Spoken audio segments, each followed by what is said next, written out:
as well as the food that will be provided later this evening from NMS Food Services. With that said, let me now introduce our speaker.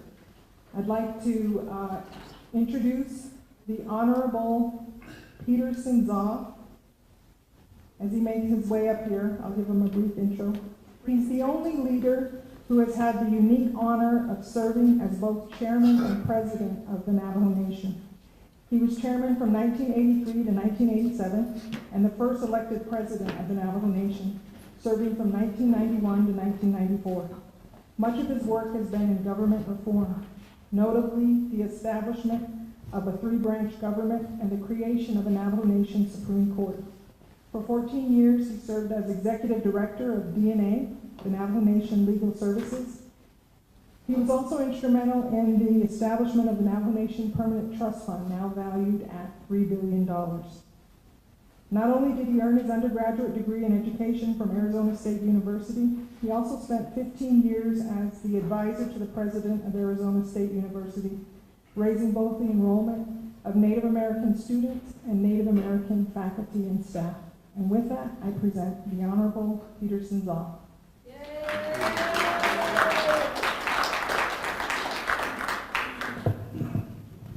Thank you.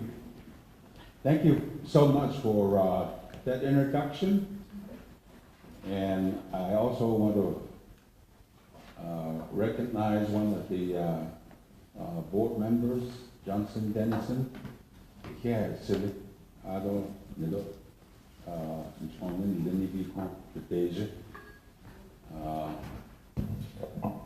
Oh, yeah, and get addition is good and invited us all side. She, I think, here on it and then IEC Akia Aniki to Opus Gita. Ado Cottage ye to say about Nana should jet a ya touchy. Ado ended that what something is in the Nancy. Ado ended a son with him, Snanigi ya Rosalind. Rosalind Brigade. Ya Nage ASU that other any day. And that's where we got acquainted years ago. I believe that was 55 years ago that we got together, and we've been together ever since. And it's getting better each year.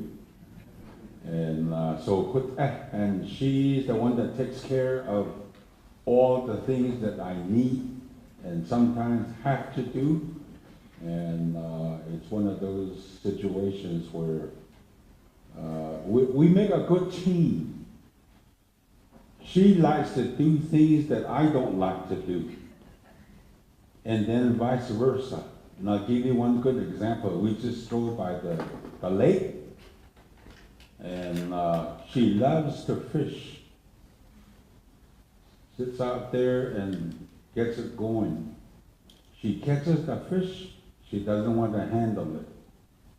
I handle it, I'll cook it, and I eat it. And so that's why I'm saying that we make a good team. She likes to drive. I don't like to drive. And so when you're in your younger age, when you're looking for a partner, make sure that you know this. But that's not why you're here to get married. You're here to learn. And so I just wanted to tell you this, and then thank my wife for being the way she is, and takes care of the whole family matters and affairs. Thank you for coming. There's more and more students that are coming in, and tonight, what I want to do is just whatever it is that comes through my mind, I want to talk about it because it's a lesson that sometimes we need to know about and then learn from it. Some of you came in, and when I arrived here, you were telling me how you enjoyed the Sunday's ball game. over in Fort Defiance at Window Rock High School between ASU and Baylor University. I just want to tell you a little about that. You know, when you have these kinds of events, experience, and then when you have certain communication with entities out there, it's always good. It's always good to continue those kinds of communication with people that you meet. Professors, the heads of the program, the heads of the institution, because in your work in the future, you're going to realize that you learn a lot from these individuals and these entities and institutions, and you never know when you're going to go back and utilize some of their expertise. And for me, that was the key in what happened on Sunday. I was invited to come or to go to ASU last May, and the students wanted me to sit on stage at the graduation ceremony. And as I was sitting there, there's a little note that was given to me, little tiny little note, and they said that the coach Thorne wants to see you after this event, and you go to this building and this number. So I went there, and there they were, ASU coaching staff. And they started talking about the idea of coming to Window Rock and have a game on the Navajo Nation.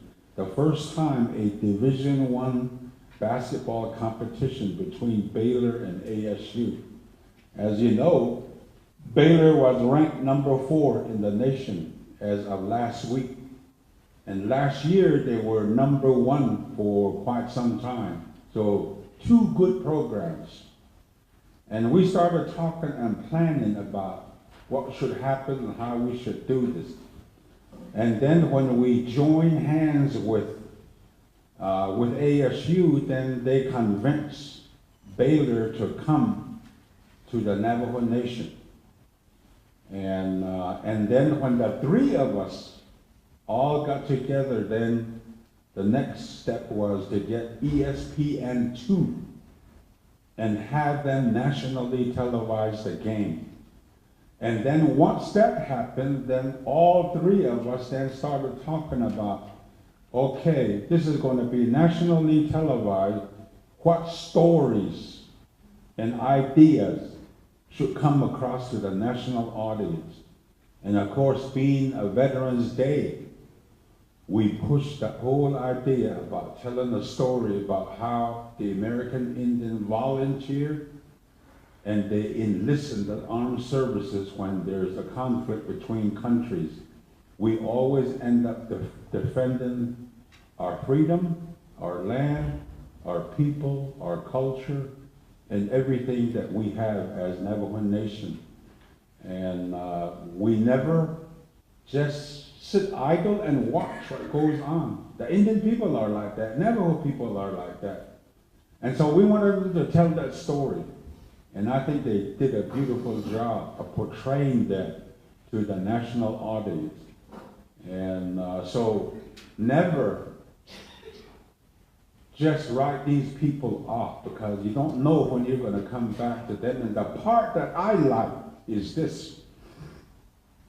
All those Navajo young ladies that were honored Sunday night at halftime, they're just outstanding, not only basketball players, they're just outstanding people, great human beings. I'll tell you one of them.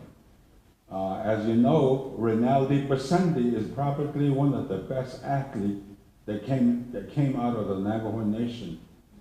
And she went to ASU. She made a name for herself, and she was entered into Hall of Fame. And so when you go to see game at ASU, her jersey is retired with her name on it. And she was the first female to do that. And she grew up right here in Fort Defiance. beautiful young lady. And she's now helping out over at Navajo Prep. And then there's another student that graduated from Winslow. And she became an all-state basketball player at Winslow High School. As you know, Winslow High School is in the same conference with Window. And they honored her. Michelle Chom is her name. And Michelle Chom was also one of these outstanding players. She came from a traditional Navajo family from Delcon. And one day when her playing days was over, she came to see me when I was still at ASU. And she wanted to talk. And she started talking about going to medical school. And so I started counseling her, and I asked her, and I said, what kind of grades do you have? And she had good grades at ASU. And so then she said, can I trust you to see if you can find me a scholarship? I want to go to a medical school, and I want to become a doctor. And I had to ask her 2 or 3 times, and I said, Michelle, do you really want to do this? And she said, yes. I said, that's not enough. Do you really want to do this? Oh. And she went on, and we got the scholarship for her. And then 4 or 5 years later, she comes back to the Navajo Nation, and she's now working as a doctor, working for Winslow Indian Hospital. She's just an ideal person in doing what she did.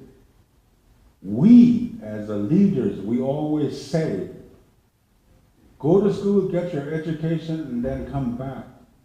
Well, she's the person that followed that advice right to the end. Wonderful human being. And as I listened to her talk on Saturday to the people that came, the students that came from these different schools, she was just an excellent individual for making those kinds of presentations. And so I wanted to say that from the beginning because some of you already asked that question. It was wonderful working with the young people because we got Window Rock High School students involved. We got a community people involved. Nobody was being paid. We were all volunteers. We were all volunteers.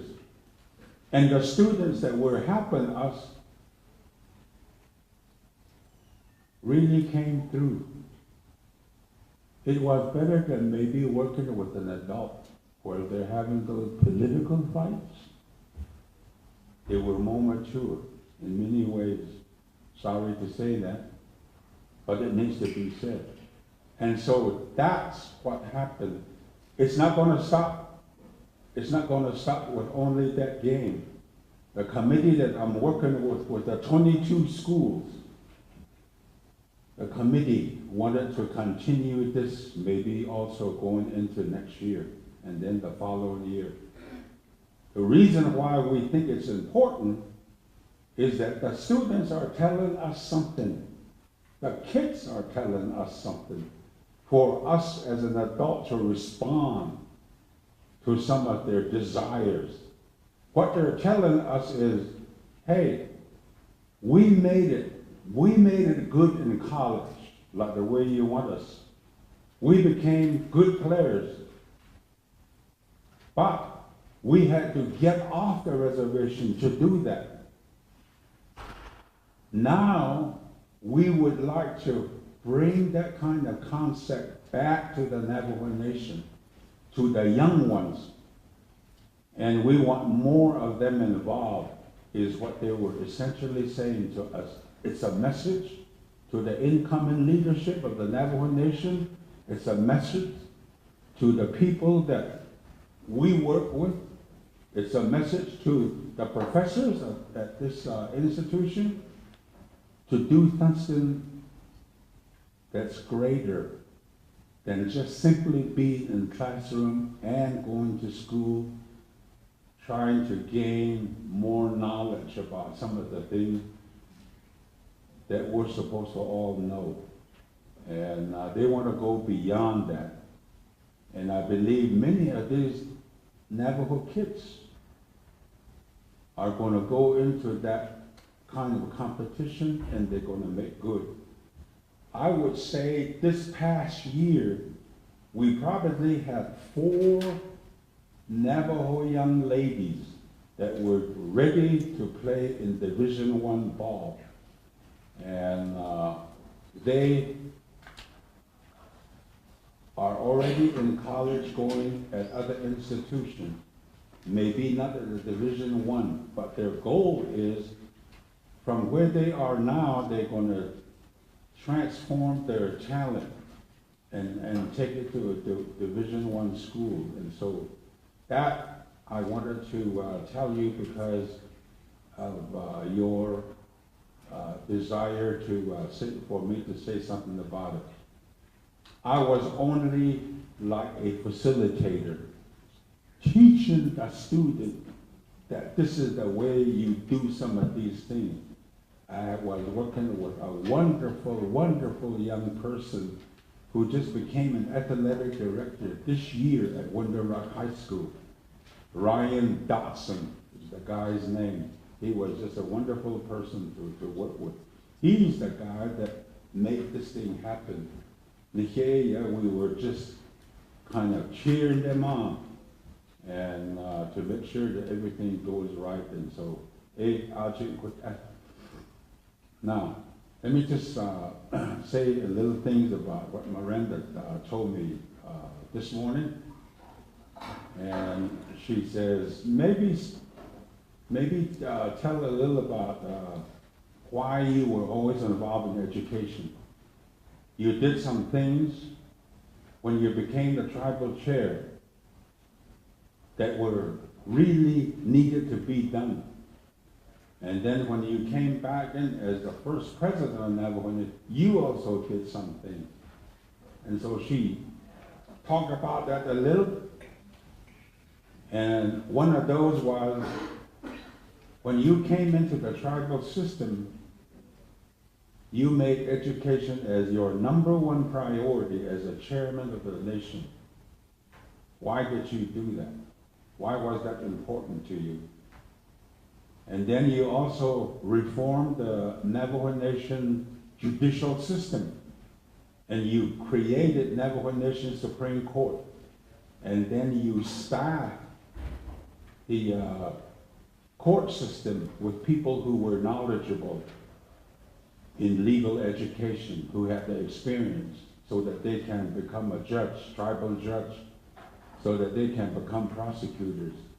And then Navajo common law was instituted by the court system. Why? Why was that important? So she named some of these things that we did that happened. And I just wanted to spend some time with you before we go into what I think the next college should do. And so I wanted to preface that by saying these things. Now, the other things that are so important was the creation of the trust fund. As you all know, our trust fund is doing very, very well. And some people really don't understand what is the purpose of the trust fund. Quit esho. I really want the students to know this. When you become the leader of the Navajo Nation as big as we are, you'll know right away that there are a certain amount of money that comes into the Navajo Nation based on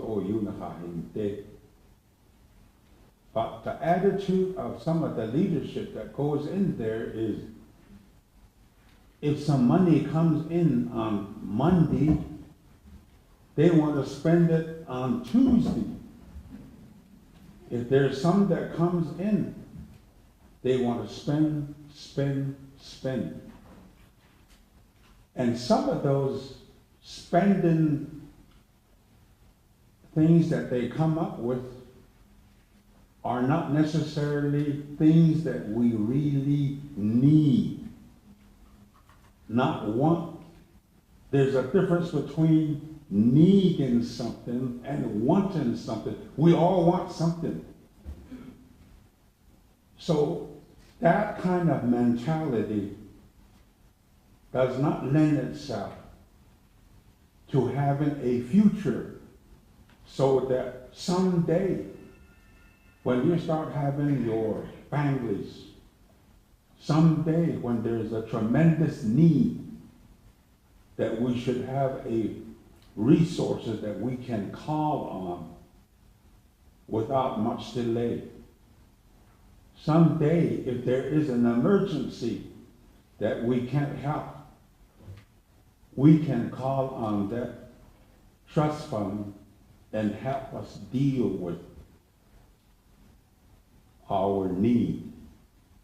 That is the reason why we did what we did by creating the trust fund. I'm glad and happy to tell you that it is now over $3 billion. I think the latest information is $3.3 billion.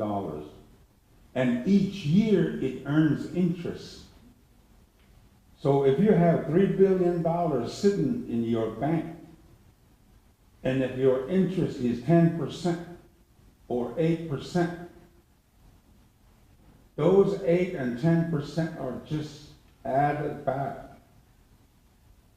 over to the trust fund, and then it grows. It grows. But what the nation did, pursuant to the original resolution that was passed way back years ago in 1983-84, was to say, we're going to leave this trust fund alone. And once it starts growing and starts earning interest, we'll only use the interest to take care of some of our needs. So those interests are now being used by the government. That's why you have Ganado Shopping Center. Within the next 2 or 3 weeks, maybe during the week of December, there's going to be another dedication of a shopping center in Sanders, Arizona. That all came from the interest that the trust fund brought in. And then you have all these other projects that are coming up. Water development, because we need water around here. So those are the kinds of projects that the trust fund is supposed to build. The bigger and bigger it gets, the more interest you get. And using that money, we're going to take care of a lot of our problems.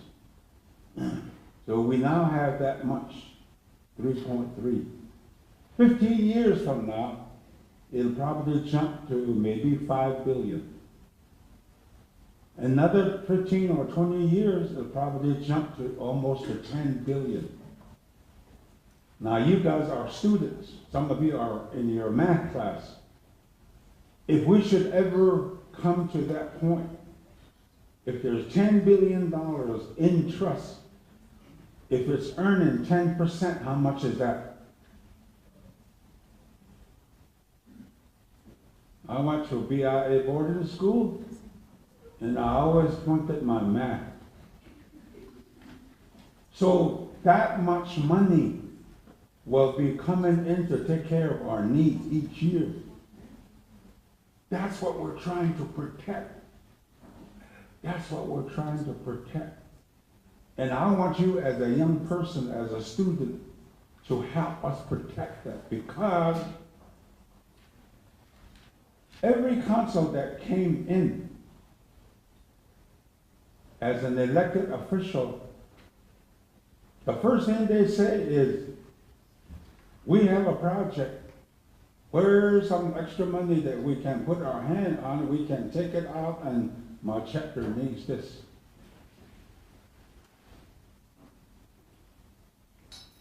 And my role during the last 10, 15, 20 years has been every time they put their hand in there, my job was to get the stick and hit it and say, that's the people's money. The only way you could use it is if you ask them through a referendum. That's what the law says.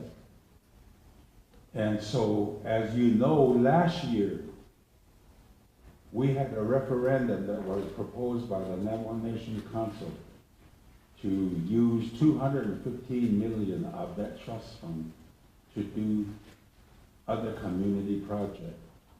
The committee that I work with, they don't ever say that that need of the community is not good. They don't say that. They're saying, let this thing grow so that it can bring in more interest money. Think of it this way. My mother never went to school. She was a weaver. She was a great mother.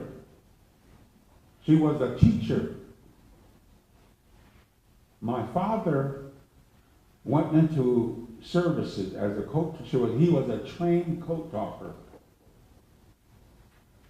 One day my dad came home and he put all of us together and he said, I got 2 or 3 weeks to spend the time with you. When my time is up, I'm going back to San Diego. From there, we're going to join the war in Japan as a co-talker to use whatever it was that we were taught. And so coming from Low Mountain, the traditional people around that area, we had sing for him. And he went back in. To my surprise and to the surprise of the family members, and within 2 or 3 weeks, he came back. And I said, Dad, I thought you were supposed to be gone for a long time. And then he says, didn't you know that Japan surrendered? And the war is no longer what it was.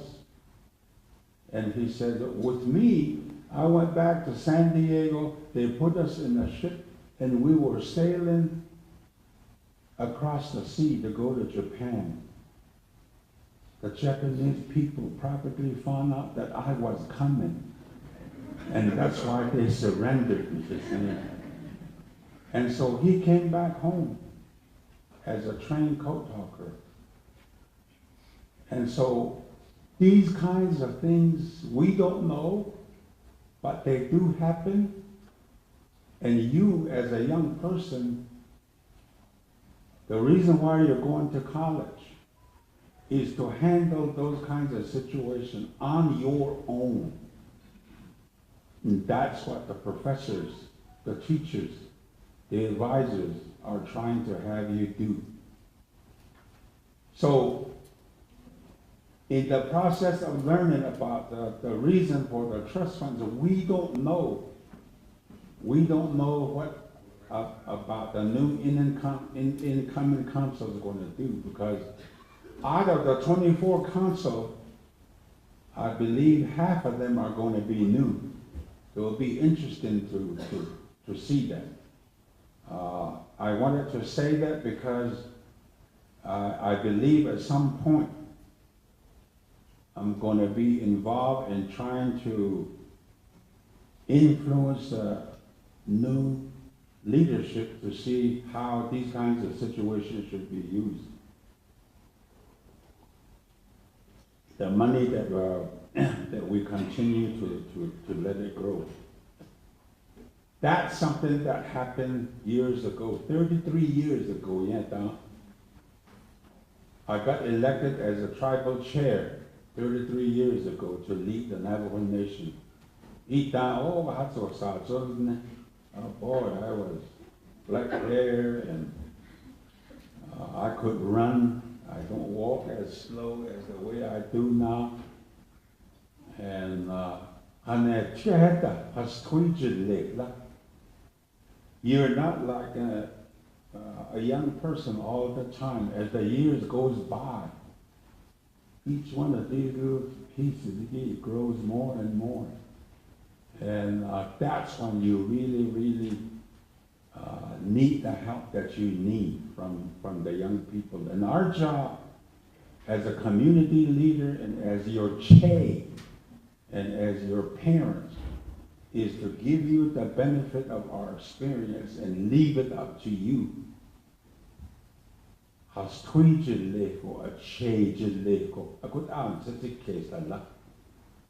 So I wanted to leave that with you, and then maybe say some words about the creation of the Supreme Court. When I became the tribal chair, we really had a court system that you can't really rely on where justice is rendered. The tribal judges did their best, the best that they can do. And what they did was they were acting as a judge. They were also acting as the counsel to the defendants. They were also acting as a prosecutor. So when a person comes in, they sit there as a judge, they want to prosecute this person, so they take that role. And then when it got complicated, sometimes they had to jump over here and be something other than judging the case. So what happened was that when I came back from Arizona State University years ago, 1965, 1967, I got my education just the same way as you do. I was finished, I got my degree, and I said, let's head back to Window Rock. And I saw this court system operating that way. And when I start hearing those cases, being a member of the audience, I start thinking, where's fairness? Because that judge is playing these three roles. So we created DNA People's Legal Service. And their job was to defend the clients. The tribal government's job was to prosecute. That way, the judge can sit here and make a judgment on the case. That was not in place. So we created the Navajo Nation Supreme Court system. The Judicial Reform Act is the name of the law that the council passed. And then we start doing those cases in the appropriate forum where you have the lawyers or the defendant and the prosecutors. And that concept really grew. It became very adversarial. What happened within the next 10 years that we just had many Navajo people that were fighting because one guy got a lawyer and they sent that person against this other guy that they don't like, sometimes it's husband and a wife, and they start fighting. At some point, we have to say, hey, maybe that's not the best way. Why don't we have a peacemaker court, not a need? So then the peacemaking court came into the system, and to have families use that. Because after all, once a fight is all over, they still have to live together. They're not going anywhere. That was a hard thing to do. And so working with DNA, that's what I've learned as a layperson, not knowing that much about the legal work of lawyers. So the thing that you should learn is this, and I think this is important, and that's my advice. When you get your degree, get your education, don't have this attitude that I'm going to go see Jonathan Nez. I voted for you. I want you to give me a job at $100,000 a year. A poor guy. He may try to do that, but he has to work with the council. You should have this attitude. When you see something wrong taking place, like the way I saw the judges and the prosecutor and the lawyers, when you see something like that, you, as a young person coming in, you should think to yourself, I'm going to correct that. That's wrong. I'm going to correct that so that it's right. Think through that again. When you see something wrong, your job as an educated Navajo is to correct the wrongs that are being committed. Think about all the wrongs that are happening on the Navajo. We have young middle-aged men that are hurting the young women of our nation. No. But what can you do to correct those kinds of situations? It takes a lot of education. I know it's hard. You know it's hard.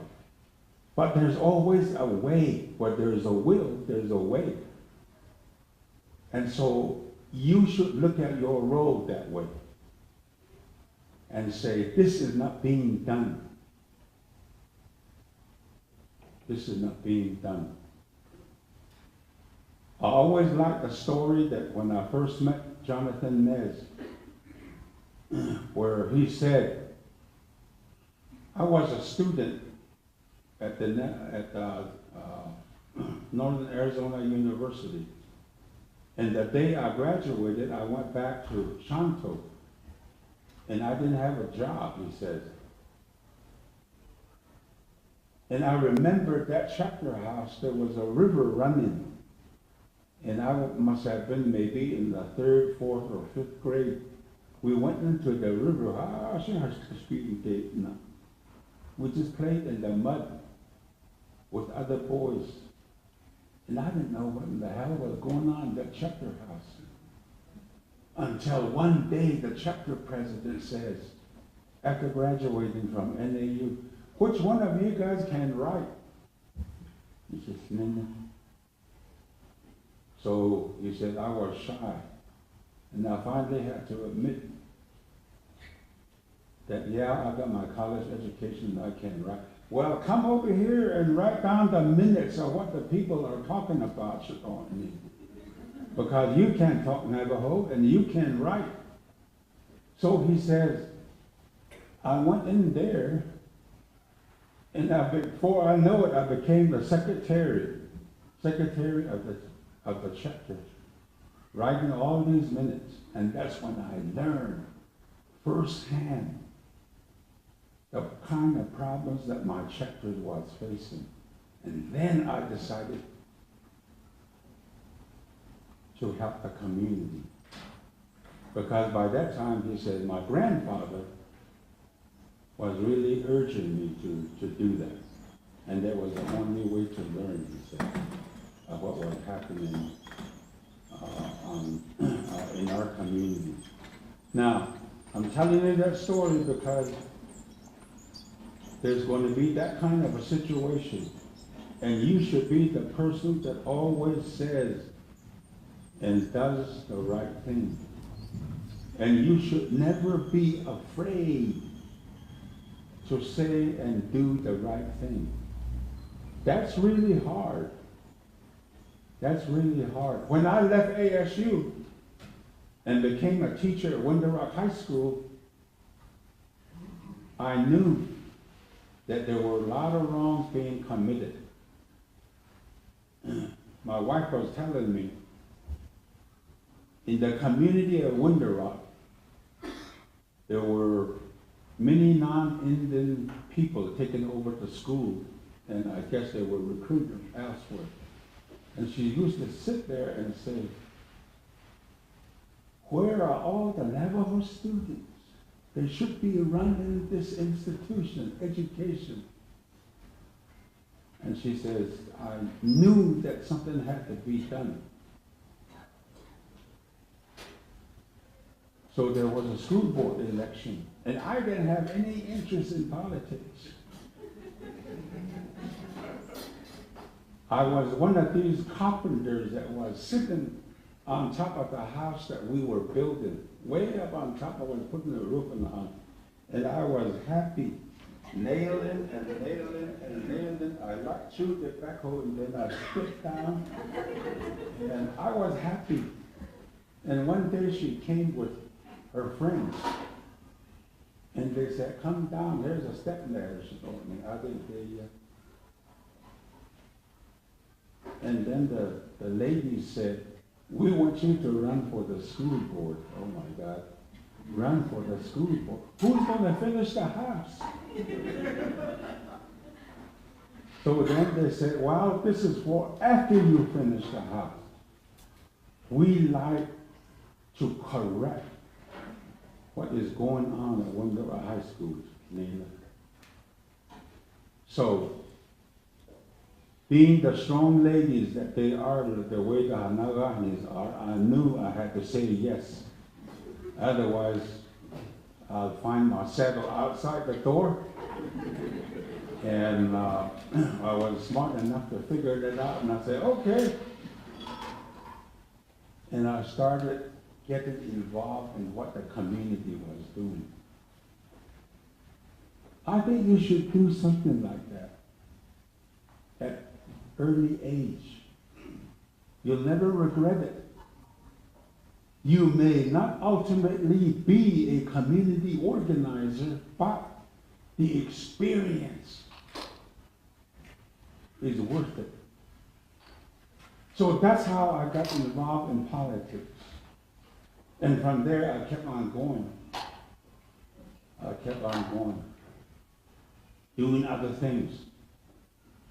And you won't know yourself when you're ready to run for the top position. I didn't know, but the people did. You don't make those judgments. They make the judgment for you.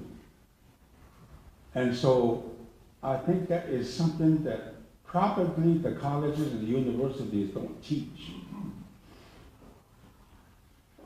But it needed to be done in those communities.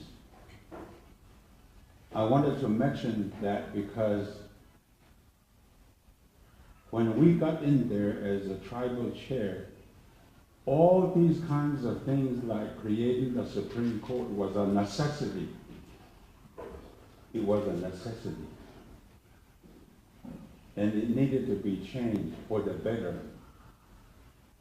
And so we worked on it, we worked on it, we worked on it until it was done. And so that's what really happened. I'm looking at my watch. Let me just tell you about the Diné College. I was here when they had a groundbreaking ceremony to create the Diné College way back 50 years ago. And I remember Raymond Nakai was the chair. Peter McDonald had just gone in. And federal government funded the construction of a facility for the first Indian college in America. And when I came over here, we drove through all that sagebrush. There was no roads. Oh,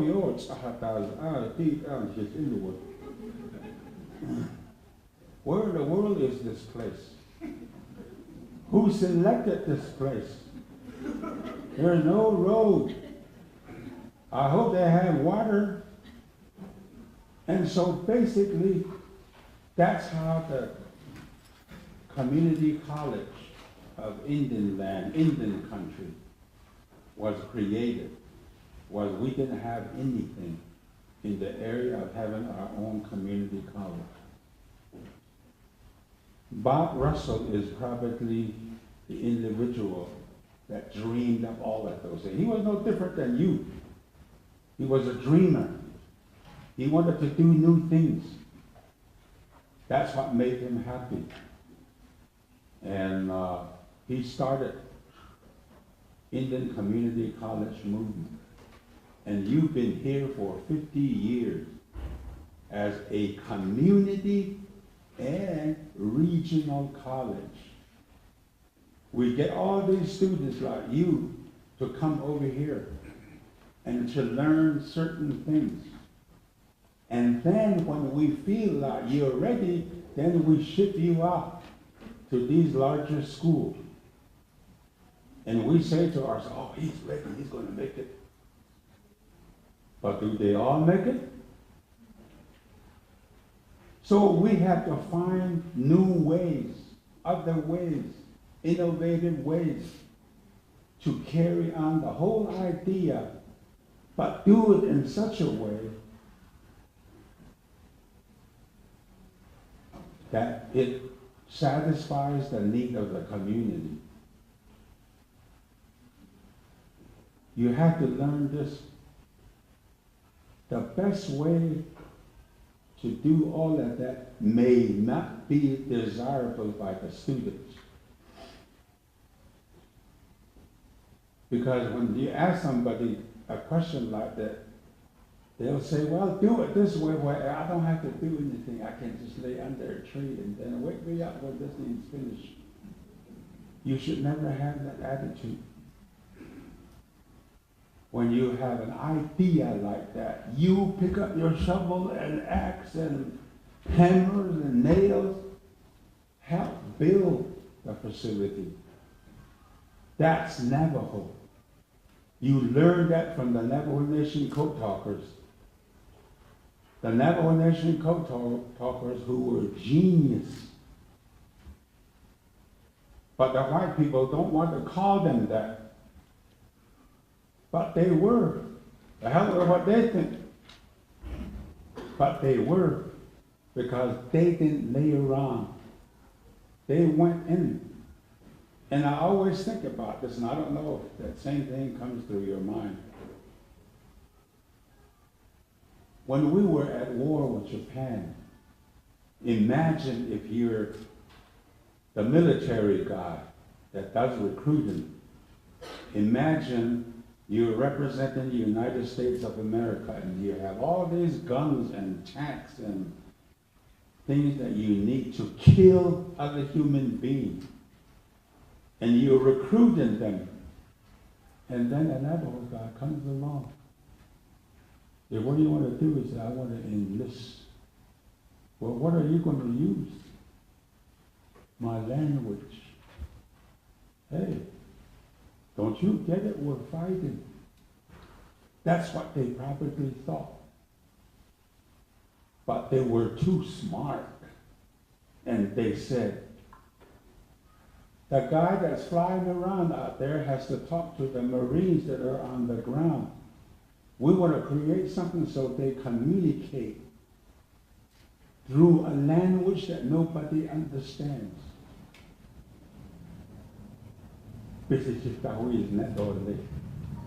And then the two of us can talk to the sailors out there, the Navy and the ship, and we'll tell them through using our messaging what we're going to do. So they use the language to do that kind of communication. United States always like to say, well, we didn't honor them when they came back because what they did was classified material. We won't honor them because it's the classified material. They expect us to believe that.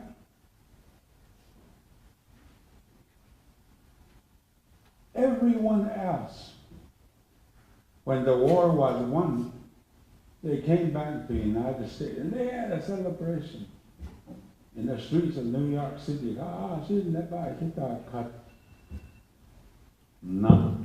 the Navajo, not the Indians. That was the message that we want to send to the national audience on Sunday night, and I think they did a good job in saying that. So when you go out into this society, you're going to run into discrimination. You may not see it right away, but it's there. How are you going to react and how are you going to handle yourself? It's a reality. When I first came back from ASU,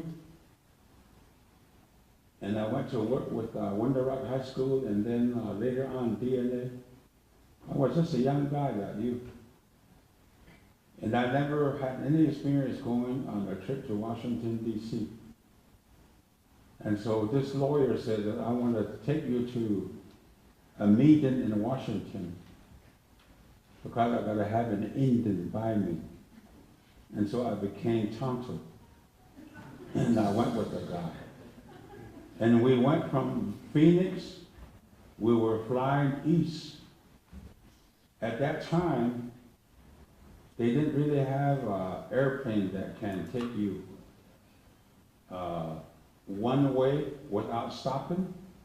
So we had to stop at these different places. And when we were flying through the southern part of the United States, and they never had a restroom in the plane either. So I was flying with this guy, and we landed somewhere in Nashville, Tennessee. And I had told my friend, I said, I have to go. And so I was running to the terminal, to the restroom. They had two restrooms, and they for white only, because, and I stood there for white only. They could eat blacks because, well, I'm brown, I'm an American Indian. Where do I go? Where do I go? And I had to make a decision. I had to make a decision because the way the hatred of these two nationalities had between them was so severe that I didn't want to get clobbered in the middle. But then I had to go. So you make those kinds of decisions without consulting with anybody. I don't know if I should tell you what I did. But I went in the back around the building. I was afraid I might get arrested, but that didn't happen. Discrimination. We grew up, I grew up, I was in college in 1963 when all the civil rights marches were taking place.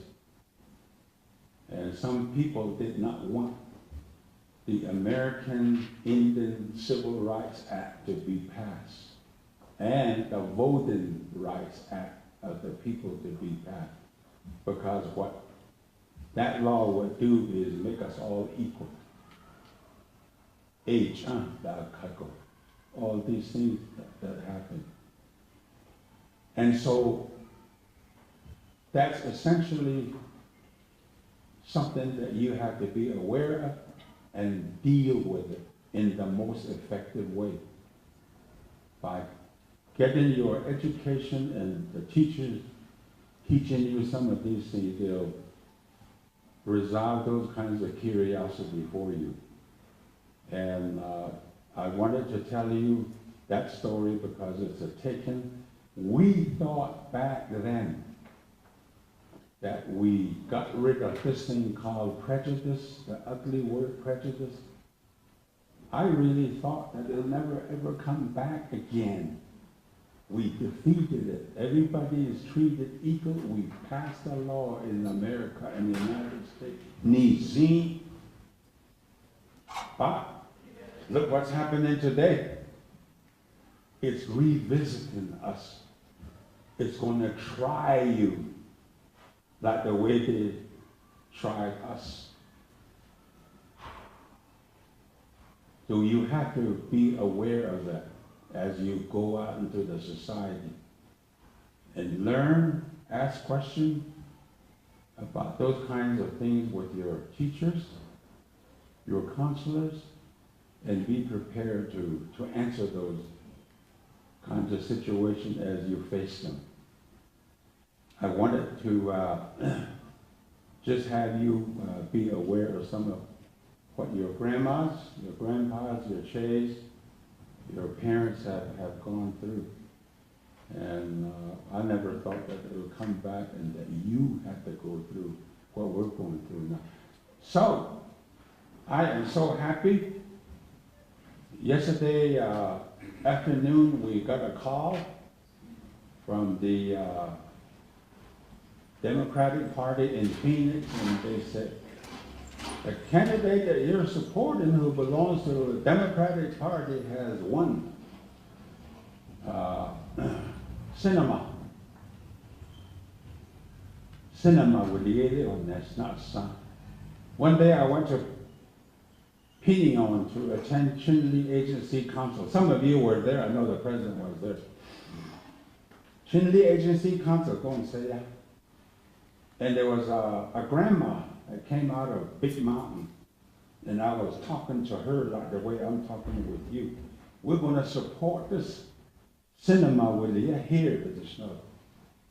And that so those campaign material, and she said, let me see, no. So I gave it to her, and that's indeed cinema with you to the snow. So when you go into the booth, remember the cinema. And then she kind of looked at me and she says, what do you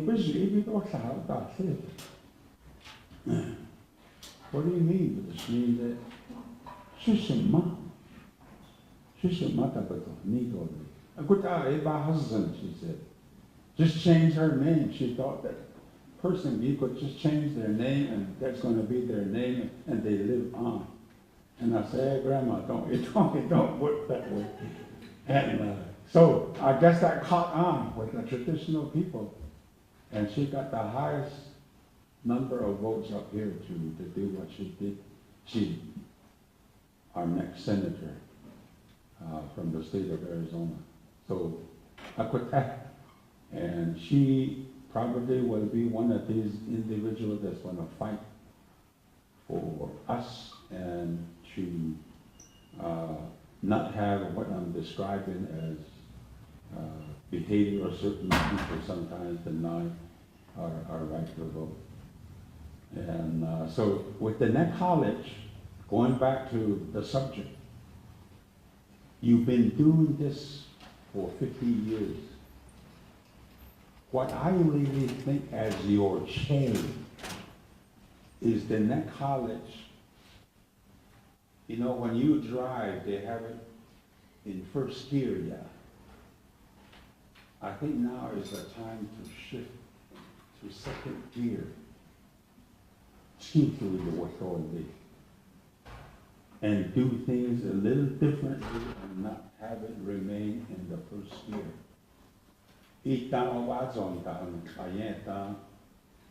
When it was all sagebrush, you had to have it in the first gear. But they highway guys, and then so you need to shift it to second gear. The same way with things that you learn and the things that you do here at this institution. I guess what I really mean by that is this. you should become a 4-year university institution. That should be the goal, and not have to rely so much about where our students going to go to get the last 2 years of their college education. Why don't we have it here? Why don't we have it here? That's what the trust money is supposed to do. That's why that was put away, for these kinds of long-term planning. We got so many. Have you ever noticed and think about this when you go to the tribal fair? You go over to the tribal fair and they go, oh, these little kids. You don't know their name. Every once in a while when I'm walking through to go see the rodeo, they'll say, Che, but you don't know who they are. Oh, hayui. Law school, have medical school. Tell Michelle Tom to come back and be a doctor here and teach the other Navajo children who has a desire to go to medical school. They can go to school here. What about Navajo lawyers? When I was a director of Diné Legal Service, became a director in 1968 or 1969, we did not have one single Navajo lawyer. Not one. Not then. So then we said, why don't we go to all these high schools like Chinle High School, Shiprock High School, Tuba City. Let's motivate the kids. Let's talk to them and say you should be a lawyer. Sometimes I think maybe I shouldn't have said that because they all went to law school. When they came back, they said, oh, they want this job, that job. $200,000 a year, she said, illegal this time. You got to have a plan. You got to have a plan to take care of some of those things that sometimes you don't know how fast they're going to come. So basically, it's those kinds of things that you have to think about that you should do to fit in to what is going on around you. And I wanted to say that for the Diné College as a goal. I think the Diné College, in terms of what they can do, is almost unlimited. You just have to know where the resources are to do that. And I want to conclude tonight's presentation by saying this. The president of the board and others came to see me several weeks ago. And they said, we like to use your services. Can you help us create the Diné College Foundation? The Diné College Foundation. And then when my friend Elmer Guy found out about it, he said, I want to join you guys. The creation of the foundation should be for both institutions. Mrs. Neela. And we can't turn them down because they're essentially doing the same thing, serving the same population, and their goals are the same. The concept of the foundation is this. As many of you know, I used to be at Arizona State University. Arizona State University is the biggest university in America. It's the largest. They created a foundation here. And then ASU Tempe campus is here. ASU West, ASU South, ASU North, ASU East. Nazne. The foundation is the one that goes out and they get the money. They get the money to the foundation. Then they allocate it to these campuses. So the president of Arizona State University does not go to the state legislature at the state capitol in Phoenix and sit at the state capitol begging for money. His point when he talked to us was, I spent all my time yesterday at the capitol and they never got to me.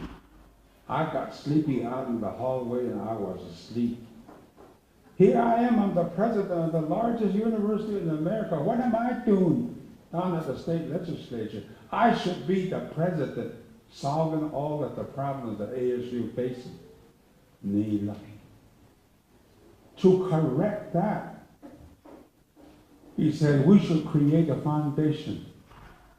I want all of you to volunteer and help me raise that money that we need.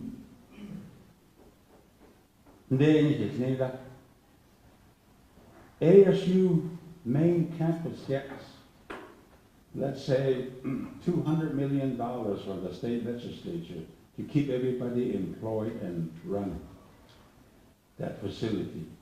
So's here, so's there, so's here. So you have to make a commitment to help me raise that money, you see. And he said that by the end of 10-year period, we would like to have something like 15 or 20 billion dollars in the foundation. And that way, the interest that it earns, he said. Beautiful, beautiful idea. Then that college should do the same thing. Long range planning. I really believe that we can get some of that interest from the trust fund, put it into the foundation. The Sir Hassan money that the tribe now has, it's around about $400 million. Get some of that, put it into the foundation.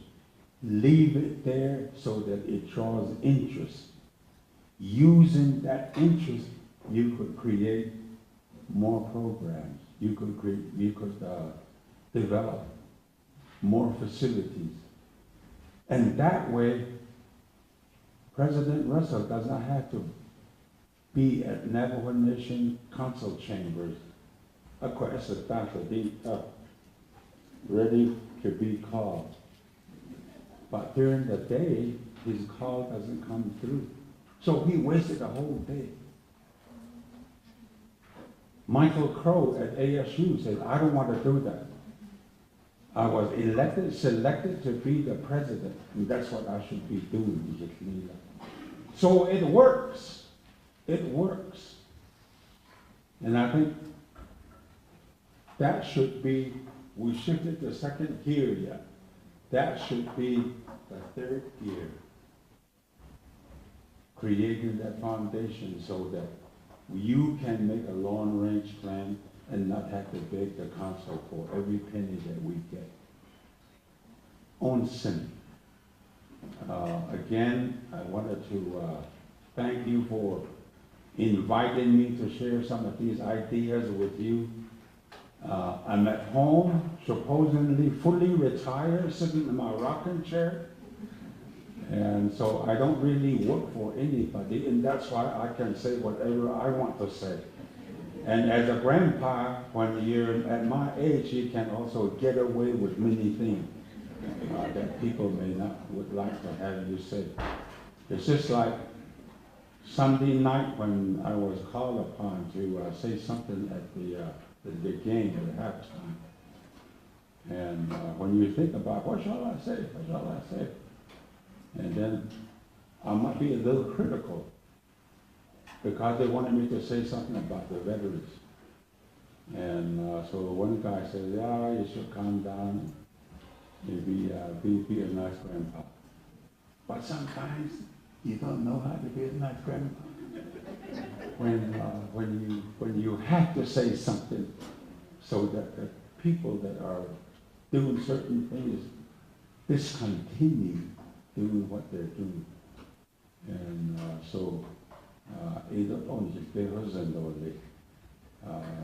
I love working with the young people, like the group that I work with on for Sunday's program.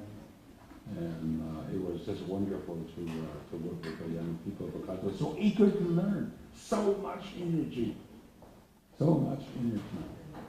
And those are desirable traits of the young students that we're working with. Now, I know that it's about 5 o'clock and I can hear your stomach. So what I'll do is end it in here, and the food is here and you can smell it. And yeah, thank you so much. I'll put it.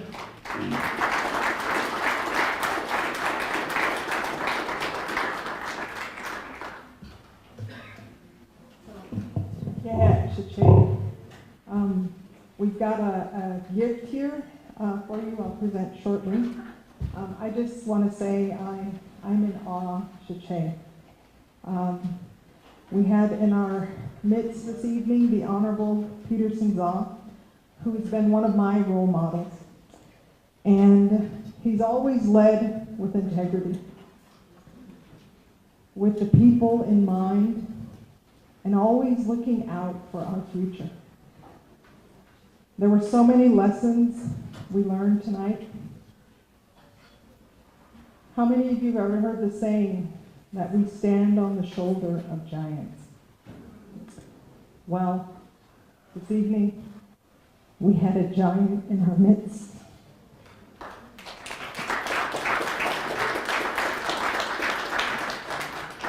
And we are so honored that you took the time to be with us. Yeah. And so with that,